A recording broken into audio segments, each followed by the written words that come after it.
We are honored to have with us the philosopher of economics Tomas Sedlacek, author of a well-worth book Economics of Good and Evil.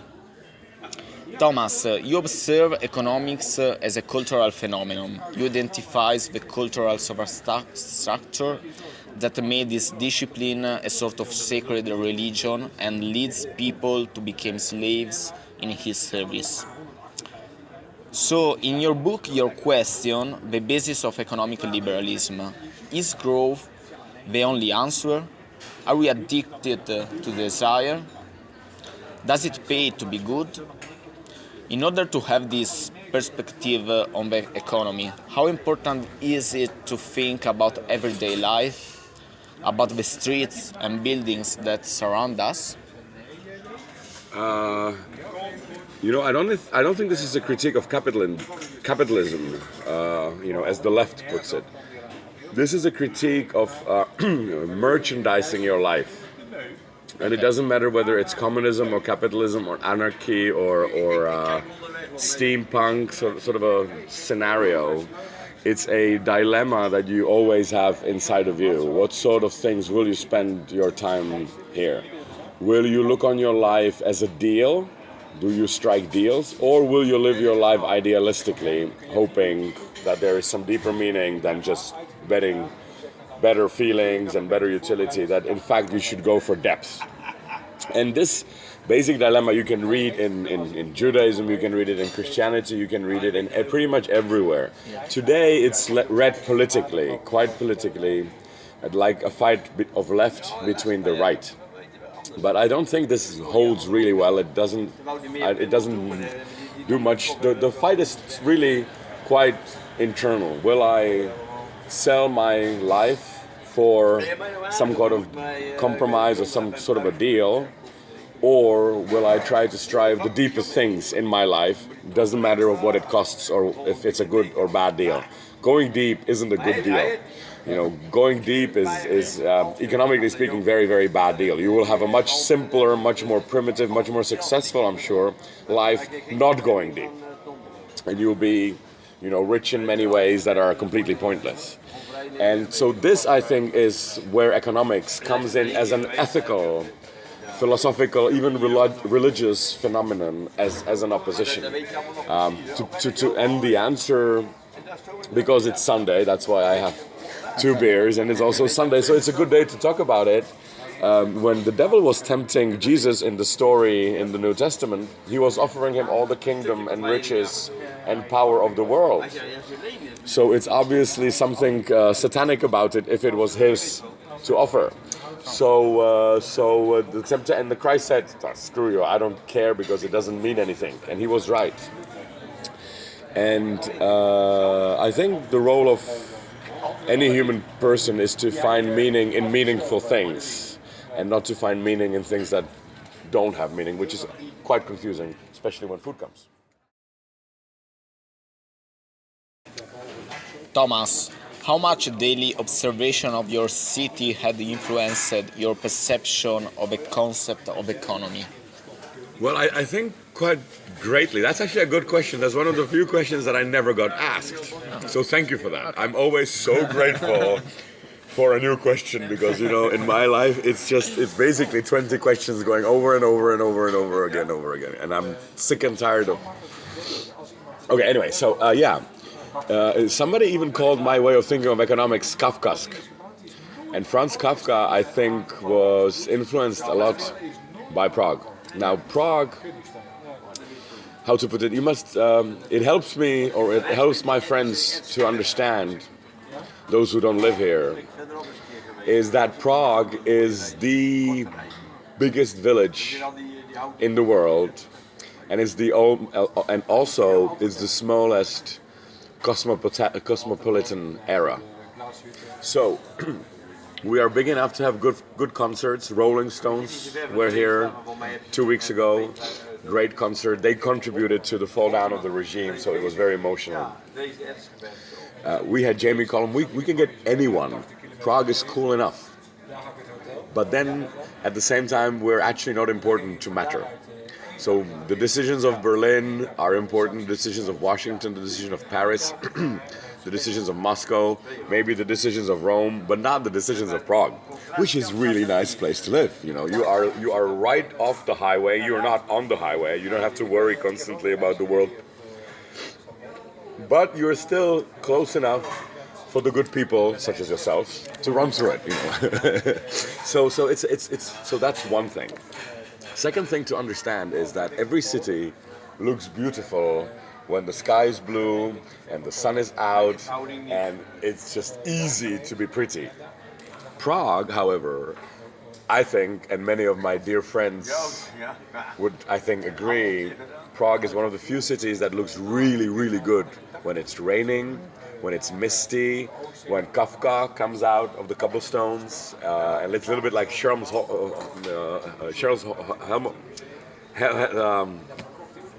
Holmes. Yeah. Sorry. It's misty, it's mysterious, there's a lot of history here, but it's also been a very peaceful land. I mean, we had some bloodshed here in the region of Czechoslovakia or Czech Republic.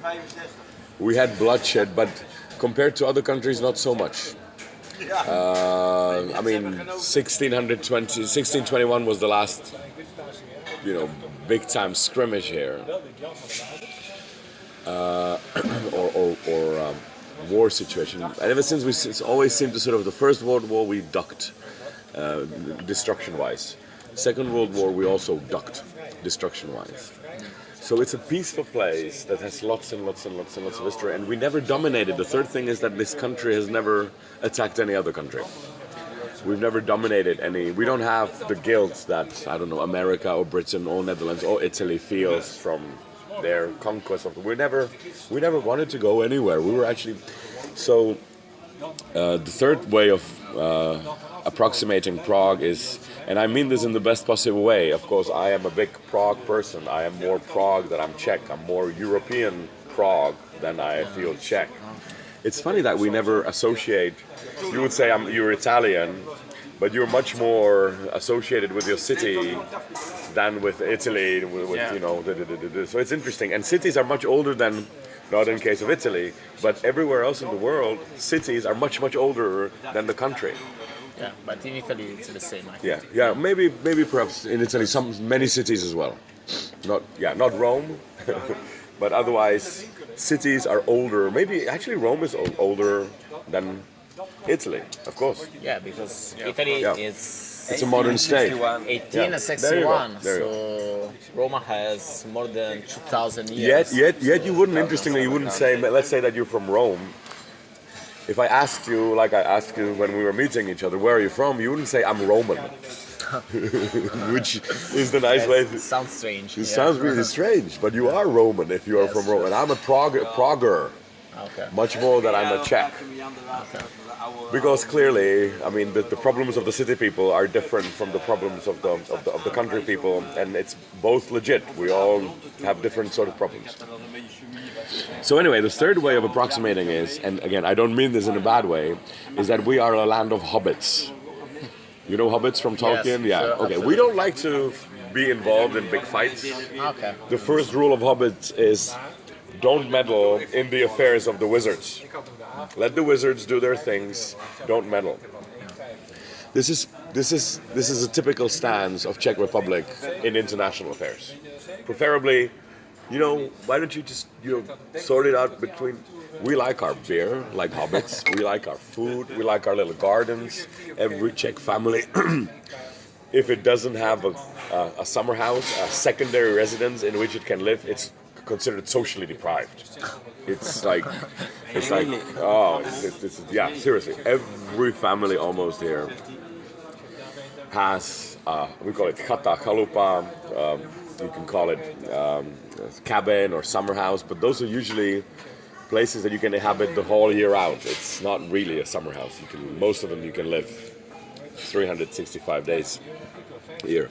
So, and we have our little gardens, and we are a nation of hobbits. Now, mind you, hobbits are not despicable at all. They're very resistant. They're very resilient, and sometimes they produce a Frodo. Once in a while, not very likely, the elves are more educated, they're more learned, they're more skilled, they can do everything better. They know things, whereas hobbits don't even have a clue that there's a war going on. But once in a while, by accident, by chance, they find something like the Ring of Power. And then they hold it very, very, very, very dear. Nobody else was able to bear the Ring of Power. Just if you watch the movie again, or if you read the books, which is better, you will see that not Gandalf, who is the greatest wizard of the Middle-earth, he never even touches the ring. He doesn't touch it. Boromir tries to catch it and it destroys him. The same goes for Aragorn or Legolas, or even Gimli understood that you're not to fuck with the ring. Don't touch power. And then you have to have somebody who's ignorant enough, a Czech, a hobbit, who doesn't really know what the ring means. He just thinks it's good to make fun for friends. But Frodo is able to bear the burden of the ring, maybe or exactly precisely because he doesn't know the burden. He's a little bit ignorant of the burden. And this is what makes the world survive. So this is also, I think, why Prague is so important for me, because the legacy of Czech, if there is one, is that we are a nation split between John Huss. John Huss was, before Luther, a revolutionary who started destroying the monopoly of Catholic Church. He started the Protestant Revolution, and he was burned at stake in Constance. And he was a man who believed, and he wouldn't move a millimeter. So that's one big Czech. And then there is Švejk, the good soldier Švejk, which is a fictional character made by one of the persons here who liked to drink beer in between the wars.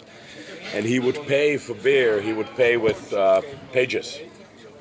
So the bar owner was a good man, or an artist maybe, so he liked to read what he wrote, but this guy had no money. So he would, for every, which I think is a good motivation, for every beer he had to write a piece of the story. This is how the book was born. And this good soldier Švejk, which is a very known figure, is another extreme of Czech. Then that is hypocrite, cynical.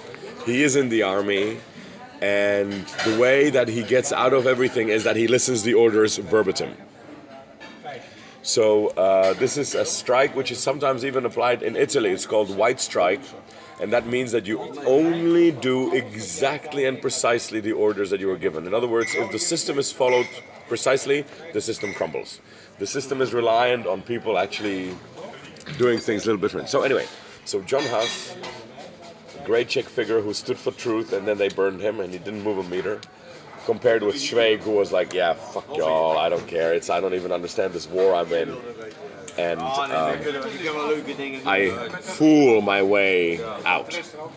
And this is in fact, I think, by many Czechs, believed to be the most intuitive, maybe not correct, but the most intuitive description of Czech history, is that we are between a saint who, and then a trickster figure who makes fun of everything. And that's, in fact, I think, an easy description to draw of our history. And Prague was always a crossroads of places. No longer is, but it used to be back in the day, and you can still, I think stones speak, and of course architecture speaks. This is also interesting that, yeah, anyway, so that's another topic. So this is what makes me a Prager, like a Roman is made by Rome, a Prager is made by Prague. What do you think about the economic movement called effective altruism? So effective altruism is an extremely interesting, there's a fourth point. Oh my God, this is going to be... Now I have 4 ways to answer it, and I don't know how to put it really briefly. So let me start.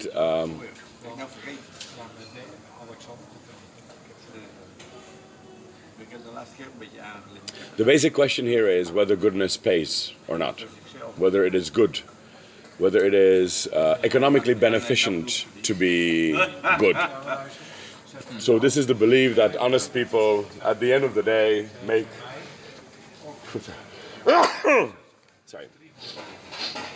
This is the common spoken belief that honest people, at the end of the day, karma, all the believe in karma. Karma's a bitch, it comes back at you. Even the belief in heaven itself is based on the idea that it is worthwhile to be good, that it is beneficial to be good, that somehow by being good you end up better off. So again, it's an economic principle. So my line of questioning is, so is goodness a good investment? And if goodness is an investment, is it still good? Isn't it just logic? Let's imagine, this is the book of Job, Old Testament book of Job. Devil comes to God, evil comes to goodness, and evil says... No, actually goodness starts the dialogue. God in the book of Job says, so where have you been, the devil? And the devil says, he actually says, I've been to earth, back and forth. It's a lame answer. And the goodness asks again, well, did you see my good servant Job? And the devil says, yeah. He's not good. He's just a good economist. He understands that if he sacrifices one bull to you and the next day you give him 10, he's not good. He's just not stupid.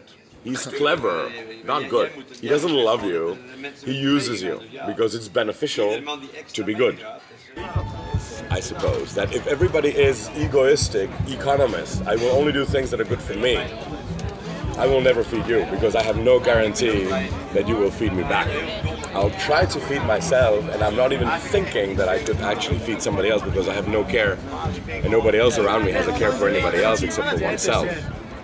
So, if the structure of the world is more like to the Chinese buffet, I mean the buffet actually the same, if the human structure is rather sharing, then you're better off being altruist. Because if I feed you first, chances are you'll feed me, or vice versa. Efficient altruism is not altruism because it really, you don't do it for somebody else, you do it for you at the end of the day. Jesus came up with the most absurd, inefficient, good that could be imagined. The whole radical idea of Christianity is that the way Jesus presents goodness, forget about God now, but just the idea of good, that it's so ridiculously, stupidly, conspicuously good that it's good to the point of stupid good. Somebody slaps you, you show him the other face. That's stupid. That's ridiculous. That's absurd. That's like, love your enemies. What do you mean? You're supposed to fucking kill your enemies. That's where the word enemy comes from, is to you don't want good for them. So Jesus comes up with this ridiculous, over-exaggerated, conspicuous, absurd, completely non-practical idea of good.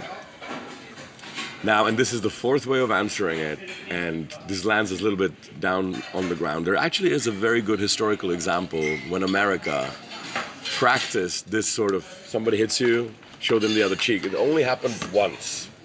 But I would argue that this was the most successful American foreign intervention ever, and it's Marshall Plan. Oh, yeah. Marshall Plan was, you got slapped by fucked up German Nazi, and Italian, and half of Czech Republic, and half of Hungary, and half of Europe. Nazism was not a German thing, it was a European thing. It was a very, very unfortunately popular European thing to do, to be Nazi, to be Jew-hating, to be racist. It was like people were writing, man, you can still read them, they were writing like fucking thesis in 30s from anthropology, proving that the skull of a Jew is different, and thus they are not really human beings. This was ironically in the same time that we found similarities between man and animals. That was like, we were looking for mini details because of Darwin. And in the same time, we were looking for miniature differences between a human being and another human being so that we could murder them in an efficient way. So this is my This is my struggle with Hannah Arendt, that it's not that evil is trivial, it's that good is absurd. Evil is actually quite rational. If you look at Satanism, let's take a most radical example of evil, would be Satanism. And in Satanism, if you read the Satan's Bible by LaVey, they also have their rules. They have 2 rules. Satanists have 2 rules. It's actually very, very simple. First rule is love yourself. And second rule is do good to those that do good to you, and do evil to those that do evil to you. Love those that love you, hate those that love you. Easy fucking simple shit. It's goodness that's complicated. That's stupid. So you can see that we are rather more Satanists today, if you look at our politics, not to go into an individual level.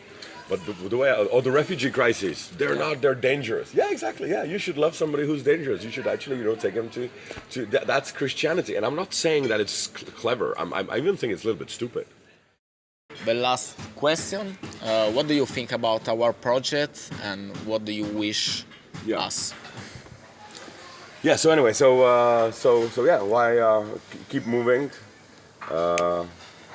I wish you all the best in your run. The question is, are you running towards something or are you running away from something? This is the only 2 reasons why we run. So some people find themselves at home. Some people don't find themselves at home. So some people find themselves somewhere very, very, very far. So I wish you both that you will find yourself very, very far and bring that good person back home. Thank you very much, Tomas. Thank you.